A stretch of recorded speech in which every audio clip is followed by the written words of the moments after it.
Hello, I am the real-life Fake Wizard. On January 10th, 2026, a game called Code Violet launched on the PlayStation 5. It's an action horror shooter with a resemblance to Dino Crisis. The reviews are catastrophic. 38 out of 100 on Metacritic, 2.7 out of 10 from users. The comment sections on social media are flooded with people demanding refunds that they will likely never receive. And the developers? They're blocking critics on Twitter, claiming the game wasn't made for reviewers and insisting it's a success because it briefly hit #1 on the PlayStation Store pre-order charts. And if all that wasn't bad enough, I mean, you have a broken game being sold for $50 with no refund options, but also, should these things and the things we're about to discuss go unanswered for, it sets a much larger and predatory precedent for other scammers and possible fraudsters in the gaming marketplace. Today's indie game shoutout is Nova Drift, a roguelite space shooter that melds a classic arcade experience with modern action RPG elements, emphasizing build crafting and deep customization. Your ship rapidly evolves as you defeat enemies, allowing you to take a build from inception to execution in a single captivating game session. To learn more about this game and hundreds of other indie games, visit our new indie game discovery platform, fakeportal.com, or scan the QR code on your screen. Now back to the video. Okay, let's get the lore part out of the way first. Who is this company? According to their official materials, Team Kill Media LLC is a small American indie studio founded in 2016 based in Sheridan, Wyoming. They describe themselves as specializing in PlayStation games that evoke the golden age of gaming. The team allegedly consists of 4 developers, reportedly 4 brothers, who self-fund and handle all aspects of production. I don't know, that sounds kind of charming. 4 brothers making games together? To me, that sounds like living the dream. But here's where things get more complicated. Team Kill's first major PS5-only release was a game called Quantum Error in 2023. It was marketed as a nostalgic throwback, this time to cosmic horror shooters, and it was also reviewed terribly. Quantum Error was widely panned as one of the worst games of that year. Buggy, unfinished, visually poor despite claims of next-gen optimization. Critics compared it to an asset flip, which, for those unfamiliar, is when developers buy pre-made assets from marketplaces and put them together to make a game with perhaps minimal original work. Personally, I don't have a problem with pre-made asset communities and marketplaces. I think they're wonderful and offer limbs, perhaps, let's say, to developers to actually get to see their games come to fruition. Does that mean you should rely on the cheapest assets you can flip? Well, no, obviously. Every game deserves to have its own artistic identity and integrity. The reviews, however, for Quantum Error were brutal, but Team Kill didn't change course. They doubled down, and that brings us now to Code Violet. Code Violet was announced in late 2024 as a spiritual successor to Dino Crisis.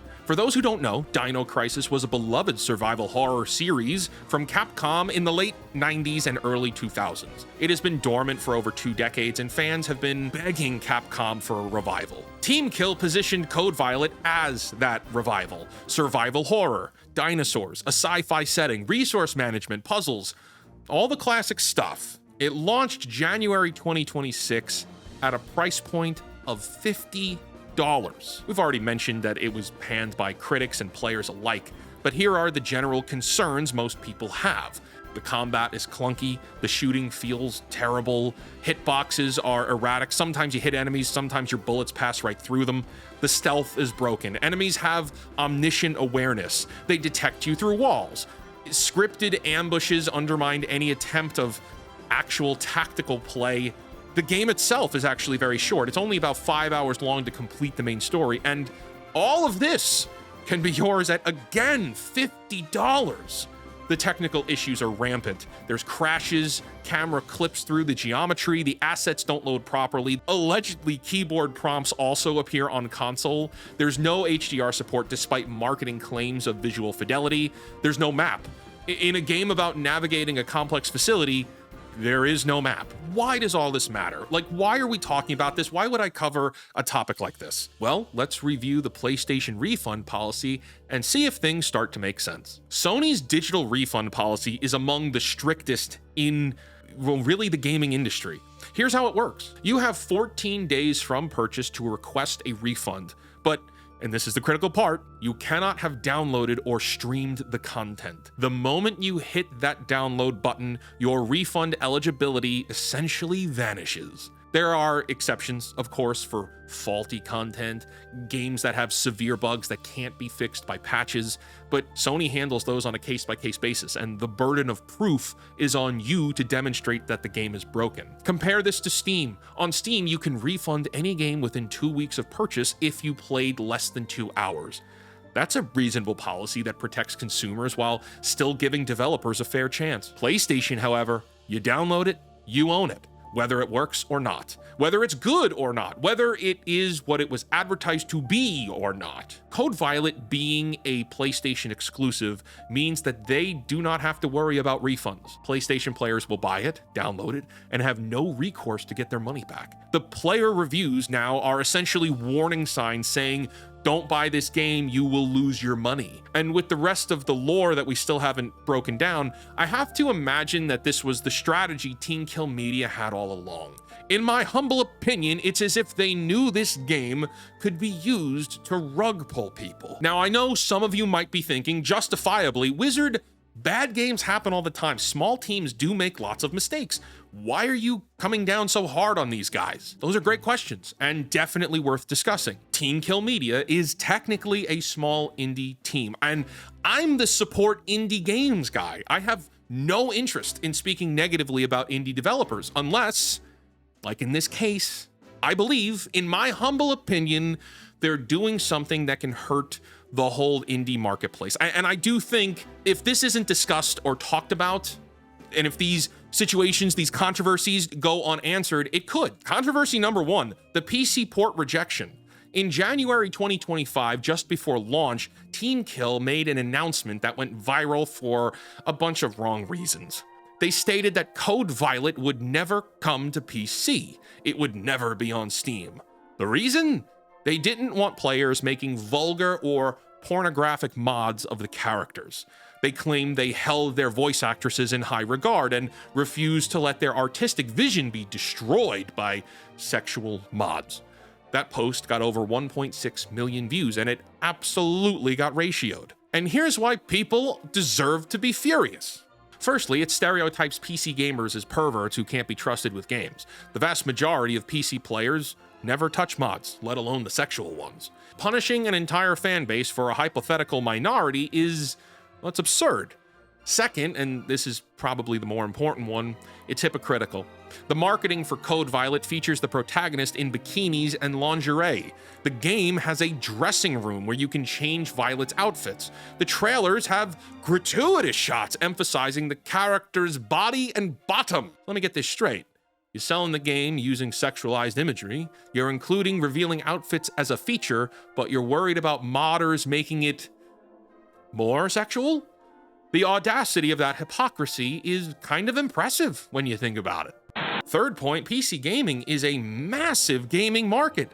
For a 4-person indie studio that claims to be self-funded, deliberately cutting off your biggest potential revenue stream is either principled to the point of stupidity, or more likely an excuse for something else, and I think it's something else. Because Team Kill's previous game, Sun and Bone, did release on PC, and according to the developers themselves, it was pirated instantly and generated almost no revenue on Steam. So maybe, perhaps the real reason isn't protecting voice actresses, maybe it's that they can't compete on a platform where refunds are easy and competition is fierce. PlayStation's walled garden, with its strict refund policy and less saturated indie market, is a much friendlier environment for, let's say, products of questionable quality. Controversy number 2, PlayStation exclusive positioning. Team Kill has touted that Code Violet is a PlayStation exclusive, making it appear as if they have some kind of partnership with Sony to make their game a PlayStation exclusive,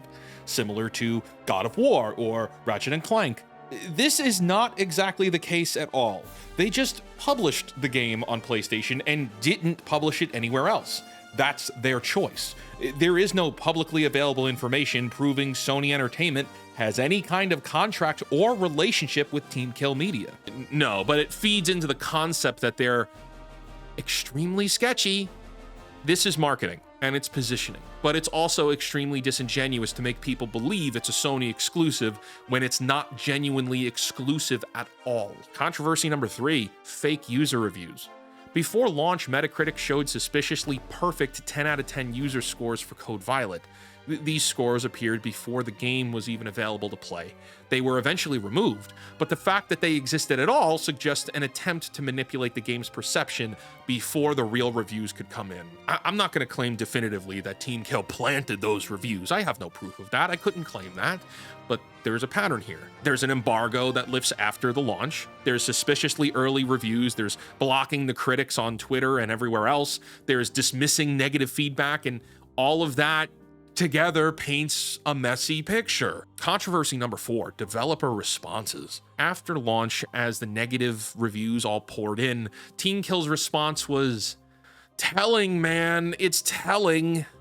They claim the game wasn't made for critics, which is a statement I don't hate. I don't care for critics either. But then they highlighted the pre-order sales as proof of success. They engaged positively with fans who praised the game while blocking critics and dismissing legitimate concerns. The problem here is that the quote-unquote critics they were blocking don't work for Forbes or some access media outlet. They were blocking gamers who had legitimate questions, concerns, and critiques about the game. One developer post said they were proud of what they accomplished as a 4-person team. And look, I want to give them some credit here. Making any game with 4 people is hard. Making any game solo is hard. Making games is hard. Shipping something, like anything, is an achievement. But that doesn't excuse charging $50 for a broken product. That doesn't excuse the marketing tactics. That doesn't excuse hiding behind "it's not for critics" when the criticism is valid from your buyers. If your game isn't for critics, or what you really meant to say, gamers, maybe it also isn't worth $50 of someone else's money. But you know what? It's not all Team Kill Media's fault. Let's zoom out for a second here. Team Kill Media is listed as the publisher on the PlayStation Store.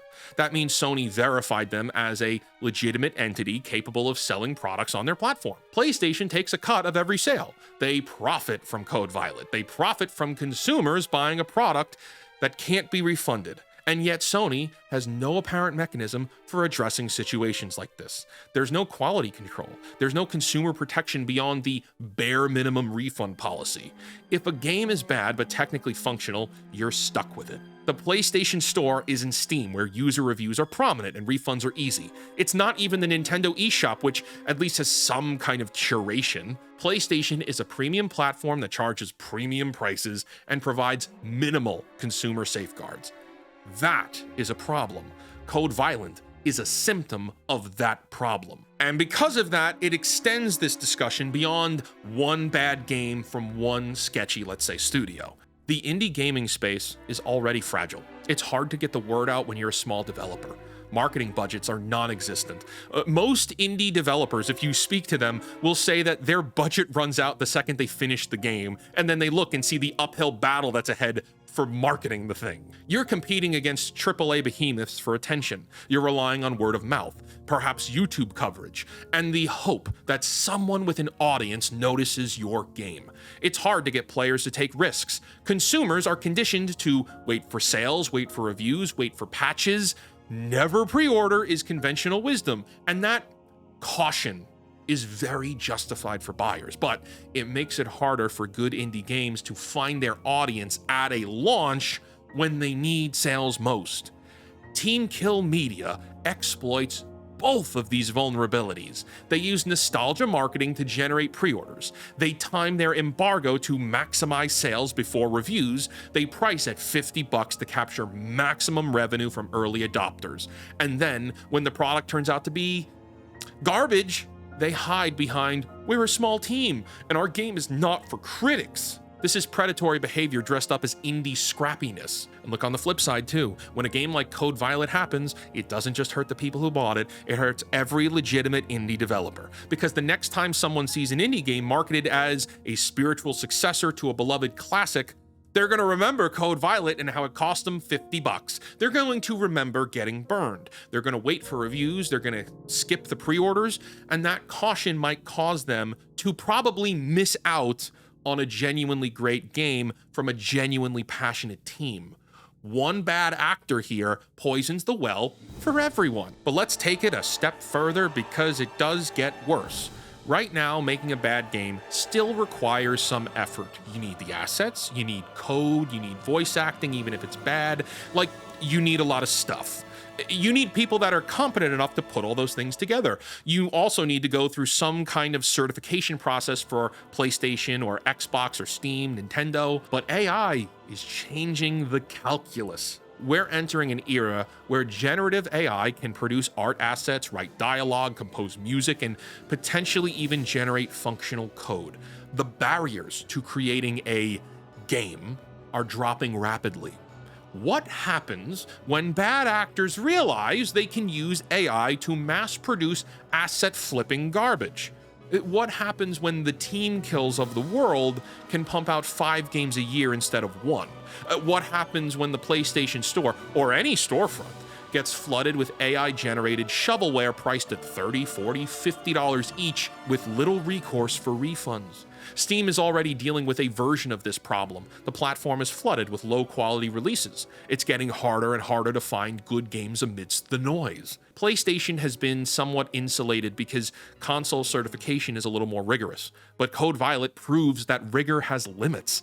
If Team Kill can get a game this broken onto the platform, other people can too. And when AI makes production cheaper and faster, the incentive to flood the market with garbage only increases, especially on platforms with strict refund policies where consumers can't easily escape bad purchases. This is the future we're heading toward if platforms don't implement better quality control and consumer protection. So what's the solution?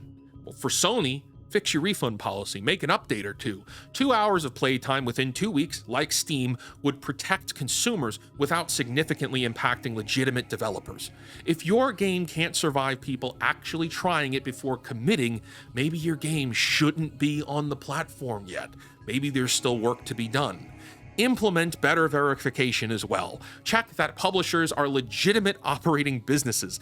This is basic due diligence. Add quality gates. Not censorship, not creative control, but basic functionality requirements. If a game crashes constantly or has game-breaking bugs, it shouldn't be certified for release. For our consumer friends, never pre-order. I know I sound like a broken record. Most content creators say this often. It's pretty well known not to pre-order, but situations like this is exactly why. Wait for reviews. Wait for gameplay footage from people who aren't the developers or the marketing teams. Protect yourself because the platforms won't. Also, consider the reviews from people you actually trust and not the access media mainstream garbage. You can also research developers. Team Kill's track record was public. Quantum Error's reviews were public. Anyone who Googled the studio before buying Code Violet would have seen at least a handful of red flags. And for our developer friends, don't be like Team Kill Media.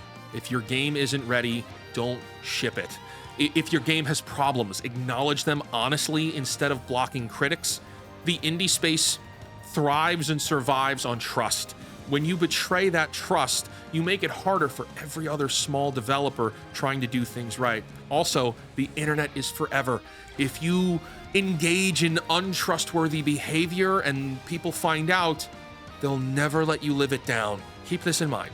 Every dollar spent on Code Violet is a dollar that tells Sony their policies are fine. A dollar that tells Team Kill their tactics are working. A dollar that incentivizes the next company or the next grifter to try the same thing. I want to believe that Team Kill is just a small team that perhaps got in over their heads. I want to believe they're passionate developers who make mistakes. I want to give them the benefit of the doubt. But the blocking people on Twitter, the embargo timing, the refusal to address legitimate questions, the pattern across multiple games, At some point, you gotta look at the evidence and come to your own conclusions. And my conclusion is this: in my humble opinion, Code Violet isn't just a bad game. It's a warning sign for what the indie space could become if we don't demand better. Until next time, create, innovate, inspire others to do so as well, and for the love of God, cancel Disney Plus. Yeah.